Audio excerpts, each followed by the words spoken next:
Hello, you are watching Our Money, a program on anti-corruption investigations. My name is Dennis Bihus. Today, we will talk about issues of a split personality. A week ago, our colleagues aired a report about the president's vacation, and the public was divided. One part saying that he was a billionaire, he can afford that, while the other saying that he's still the president and must behave accordingly. Indeed, it must be hard to keep the balance of very different types of behavior while you physically reside in a single body. For example, paying taxes. President Poroshenko encourages business people to pay taxes and behave responsibly. That's his understandable mission. But does the president listen to the business? At least to his own businesses? More in Lesia Ivanova's report. I'm strongly convinced that all wealth must be declared and all wealth must be taxed. That would be an example for the oligarchs. This is President Petro Poroshenko. He thinks that every Ukrainian must pay taxes honestly, but not every Ukrainian agrees with the president. His sentiment may be met with a smile by, let's say, businessman Petro Poroshenko and his partners. President Petro Poroshenko owns a number of businesses. Everyone knows the Roshen Confectionery Corporation, many know the Fifth Channel, and less known is the Leninska Kuznya defense factory, recently renamed to Kuznya na Rybalskomu. This is one of Kiev's oldest factories. Poroshenko co-owns it with MP Ihor Kononenko, his longtime friend and business partner. Kuznya is an industrial enterprise. Its main activity is building and repairing vessels ranging from civilian cargo ships to artillery boats. Board the boat, wish you health. Here, Poroshenko gets to ride the boat made by the Kuznya for the border guard, armed with machine guns crewed by 5 people. Here is the testing of Yorza armored boat for the Ukrainian Navy. We hope that by the end of the year we will have 6 units, which is almost a division. With the onset of the war in the east of Ukraine, Kuznya is focused on military vehicles. The targeting system of the machine gun allows to deliver precision fire both during the day and night. Nowadays, Kuznya presents grenade launchers and AA guns at exhibitions. Last year, the enterprise got our attention because of its business practices. In the spring, we told you how 3 state tank factories funneled $3.7 million into a fake company, after which the money was illegally cashed out and vanished. Kuznya has allocated money to the same fake company. I don't remember the name of the company. We get parts from at least 1,500 companies we cooperate with. Can't remember a specific company. But in 2016, Kuznya allocated a specific amount of $3.7 million to a specific company, called Optimum Spetsdetali for spare parts, to the company which has most likely existed only on paper. No one's there, it's just an office for a legal address, to a company whose fake suppliers are cash-out dumps. Just sign the documents and it's going to be okay. Moreover, the scheme organizers turned out to be connected to the president's factory. It would seem that the main procurement items of an industrial factory must be production materials. But in 2013, 2014, and 2015, aside from the usual steel, bearings, and navigation systems, the Kuznya unexpectedly procured around 3,000 tons of cheese. Russian and Dutch, hard and soft, with holes and with pepper. Cheese. Cheese. It is one of the most common food items in Ukraine. Every year, factories make tens of thousands of tons of it. But there is a factory where cheese is not made in industrial quantities, but bought. This is the presidential Kuznya.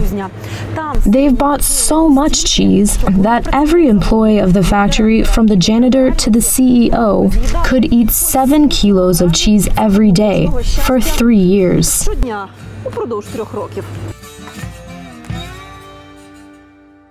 3,000 tons of cheese and dehydrated milk.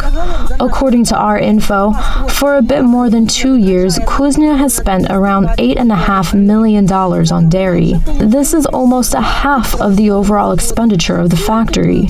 They don't just buy a lot of cheese, they buy more of it than anything else. In 2013, the factory was building metal frameworks for bridges and developing an automatic grenade launcher.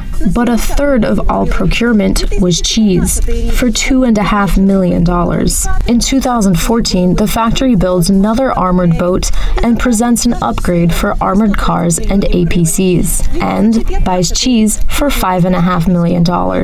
In 2015, Kuznya supplies the military with Triton armored vehicles and helps build the Podil Bridge, and buys 120 more tons of cheese. At first they bought cheese in small batches, but gradually moved to whole cargo trains. December 31st of 2014 was a special day. Kuznya bought $2 million worth of cheese to celebrate the new year, it seems. It's not that the procurement of 3,000 tons of cheese by a military factory is illegal, but that surely does attract attention. Parmesan is pretty hard, but it would be a poor substitution for armor. What is 3,000 tons of cheese? This piece is 2 kilograms, and a wheel is around 8 kilograms. We are at the biggest warehouse of dairy products in Ukraine. This chamber contains 300 tons of cheese. This means that 3,000 tons is 10 such chambers. That's to say, a lot. Where did it all go? Version 1. It got eaten.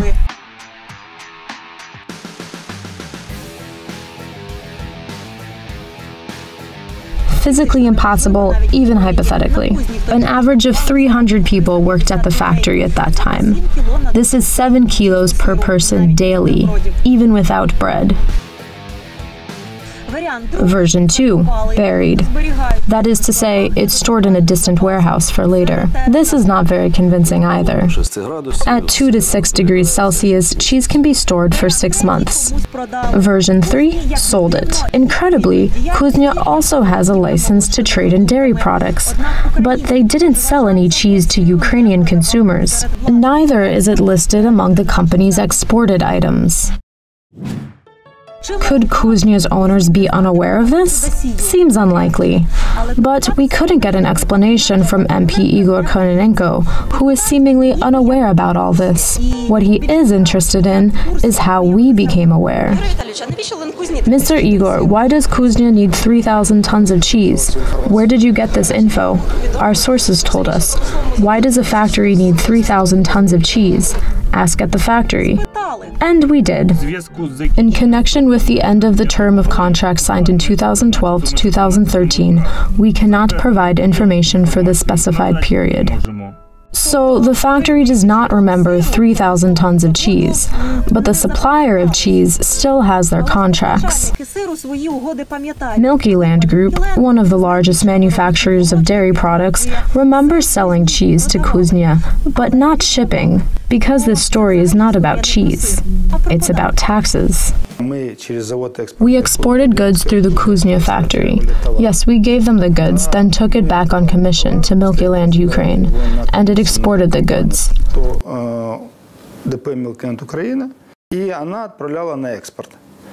This way, we solved our problems with the VAT refund. At the time, there was a struggle with Mr. Klemenko, who wanted to enforce a strict system, putting us in a tax pit. We had to pay bribes to the tax administration to get refunds, or we made deals with domestic VAT payers and made this kind of operation. Или мы договаривались с теми, у кого был НДС, и внутри Украины делали такие зачеты. Now in English, when companies export goods, the state must refund the value-added tax. It must, but it doesn't. Debts pile up. Then the company owed by the state goes to another company, which itself owes VAT to the state. The former sells its goods to the latter on paper. Then the former, as a middleman, helps the latter to seemingly export the goods. Then the state must refund the second company, but as it owes VAT to the state itself, the debts are offset. What's the manufacturer's benefit? Instead of waiting for the state to pay, it receives live money from the buyer. But what is the benefit for the exporter, as by buying the cheese, it spends the live money it has offset? The dairy manufacturers say that the exporter gets a discount. At that moment, it was 5 to 10% off the VAT refund amount. Out of 500,000 VAT, it's 50,000 if it's 10%. They say that it is a completely legal way of optimizing taxes, which they are forced to use by the Ukrainian tax environment.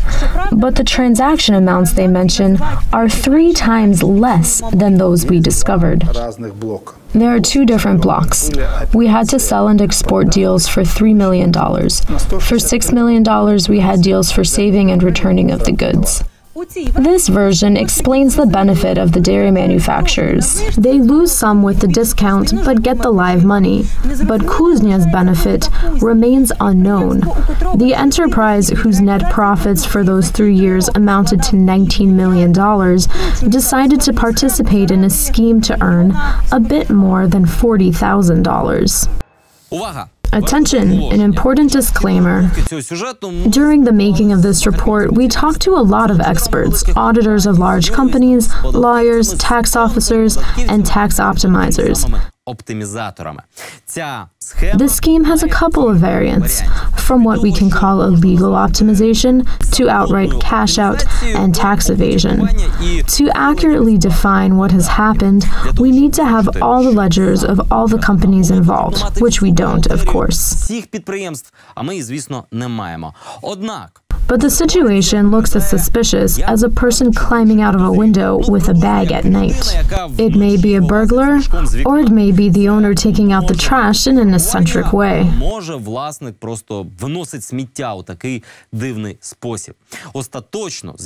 The tax service must be the one to decide which is the case with the Kuznya, which does not shun allocating money to fake companies, as our previous reports show, I must say. But the tax service is not interested in this case.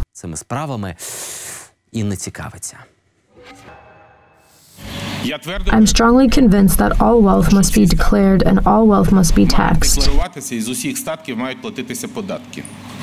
That would be an example for the oligarchs.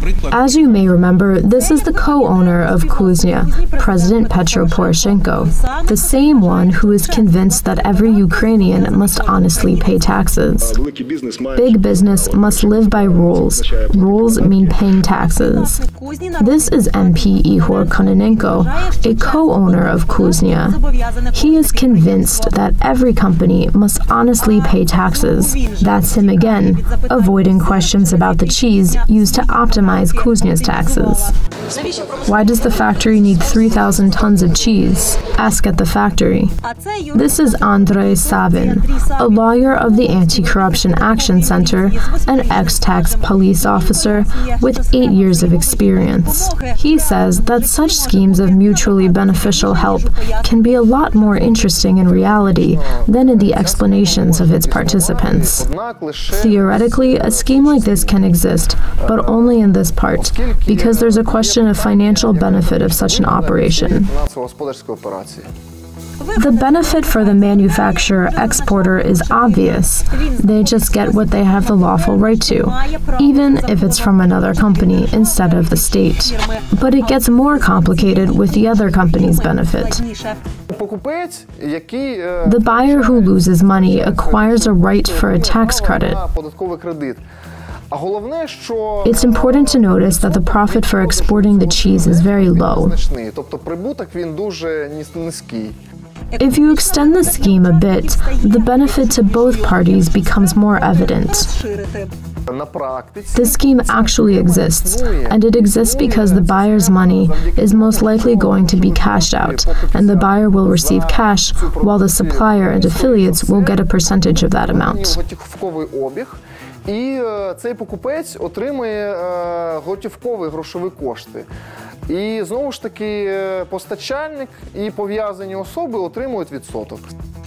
If the money is getting cashed out illegally, the scheme ceases to be harmless for the state budget. Illegal fictitious sales operations, and as a result of these operations, the persons receive uncontrolled income in cash. Taxes are not paid for that cash, and that harms the state budget because it's tax evasion. The judicial registry contains a number of criminal cases with similar schemes. 6 different companies from 4 different regions bought tax cheese the same way Kuznya did. The tax service interpreted this as tax evasion. The proceedings started in 2012 when the state tax service was headed by Kononenko, the person about whose corruption and pressure the exporters had complained about. So the legality of those proceedings is questionable. But it is interesting that the tax service investigated those 6 companies whose contracts are often worth no more than $50,000. But it didn't even bother with Kuznya's cheese fest of millions of dollars, as if someone had a sweet life during the previous government as well. But there are issues not only with Kuznya's VAT operations, but also with the income tax. Its logic is simple: no income, no tax. In December 2014, MP Ihor Kononenko complained a lot about the adverse economy and a lack of live money in the state budget. The main problem is that the state does not have money. Nowadays, everyone must tighten their belts and work for the country, however pretentious that might sound. There is no other choice. You have advised people to tighten their belts, didn't you? I did. Did you personally tighten your belt this year? I was talking foremost about business. We must create an environment for it, which we still haven't. Kononenko surely didn't create an environment for his factory. Kuznya can hardly be called a successful enterprise. For the last 15 years, the factory has reported either negative income or meager income, even despite the cheese manipulations. And meager income entails meager income tax. But laying the reports aside and looking at the lifestyle of the factory's co-owner, you can see that the factory must be better off than it seems. We attract additional subcontractors who order new systems, new appliances, new means of communication for us.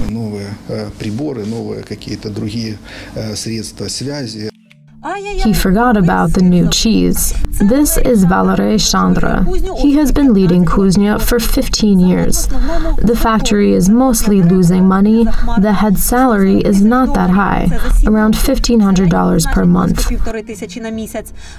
But Chandra must be a really talented manager and financier, because heading an officially failing factory without any schemes or cash outs, he has managed to buy this house near Kiev by the Kiev Reservoir. There's around 1.5 hectares of land here. And this house near Odessa, by the Black Sea, bought in May 2016. Similar houses on that street go from $300,000. And this BMW X5, registered in February 2016. The official price is from $64,000. And 18 hectares of land in Knazichi, Kiev region, worth at least $250,000. And the Odessa house, the BMW, and the swaths of land were bought after the 3 years of seemingly negative income and the cheese incident at the factory. So the factory is at a loss, while its director clearly isn't. Maybe that's why Kuznya's owners did not have to tighten their belts. Mr. Ihor, did you become more poor this year? This year I personally did not. Did the people become more poor? Unfortunately, the majority did. I'd like you to explain now to the people, why did they become more poor while you didn't? I can only say that I did not become more poor because I have wealth earned in the previous years. But you told everyone to tighten their belts. Well, I did that. What do you want to hear from me? You want me to say that I became 10 million poorer than I was? I won't tell lies. It's the same for me as it was a year ago. Blue cheeses are sometimes called noble. They have a sharp taste and a strong smell. But it's unlikely that the president and the MP can be called noble, even though they also have a strong smell of old moldy habits.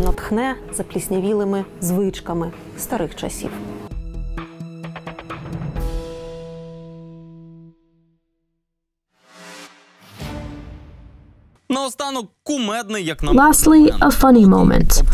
Okay, let's assume that the 2013 optimization under Klemenko's tax administration was done out of powerlessness. You had to live somehow under a corrupt government. But the optimizations in 2014 and 2015 were made when business was being encouraged.